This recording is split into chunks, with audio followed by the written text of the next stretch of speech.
ಇಂದಿನಿಂದ ದ್ವಿತೀಯ ಪಿಯುಸಿ ಪರೀಕ್ಷೆ ಆರಂಭವಾಗ್ತಾ ಇದೆ. ಬೆಳಗ್ಗೆ 10 ಗಂಟೆಯಿಂದ ಮಧ್ಯಾಹ್ನ 1 ಗಂಟೆವರೆಗೂ ಎಕ್ಸಾಮ್ ನಡೆಯುತ್ತೆ.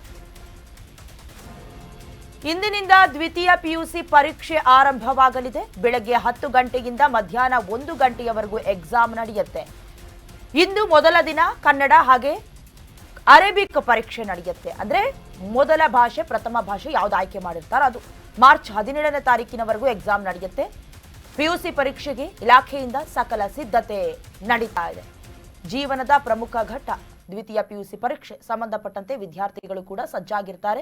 ಮೊದಲ ದಿನದ ಪರೀಕ್ಷೆ ಬರೆಯೋದಕ್ಕೆ ಯಾವುದೇ ಭಯ ಬೀಳಬೇಡಿ, ಆತಂಕಕ್ಕೊಳಗಾಗಬೇಡಿ ಅಂತ ಸಂಬಂಧಪಟ್ಟಂತೆ ಆಯಾಯ ಜಿಲ್ಲಾವಾರುಗಳು ಕೂಡ ಅಥವಾ ಆಯಾಯ ಶಾಲೆಗಳು ಕೂಡ ನಮ್ಮ ಶಾಲೆ ಫಸ್ಟ್ ಬರಬೇಕು ಅಥವಾ ನಮ್ಮ ಜಿಲ್ಲೆ ಮೊದಲ ಸ್ಥಾನದಲ್ಲಿರಬೇಕು ಅನ್ನುವಂಥ ಕಾರಣಕ್ಕೆ ಬಹಳಷ್ಟು ಪ್ರಿಪರೇಷನ್ ನಡೆದಿರುತ್ತೆ. ಅಂದರೆ extra classes, special classes, preparatory ಹೀಗೆ ಇವತ್ತು ಅದಕ್ಕೆಲ್ಲ ತೆರೆ ಬೀಳುವ ದಿನ.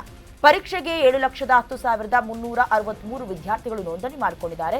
ಹೊಸಬ್ರು 6,46,801 ಪುನರಾವರ್ತಿತ ಅಂದ್ರೆ ಮತ್ತೆ ಎಕ್ಸಾಮ್ ಬರೀತಾ ಇರೋರು 50,540 ಸ್ಟೂಡೆಂಟ್ಸ್ 13,222 ಖಾಸಗಿ ಅಭ್ಯರ್ಥಿಗಳಿಂದ ಪರೀಕ್ಷೆ ನೋಂದಣಿ ಆಗಿರುವುದು. ರಾಜ್ಯದಲ್ಲಿ 1,217 ಕೇಂದ್ರಗಳಲ್ಲಿ ಎಕ್ಸಾಮ್ ನಡೆಯುತ್ತೆ.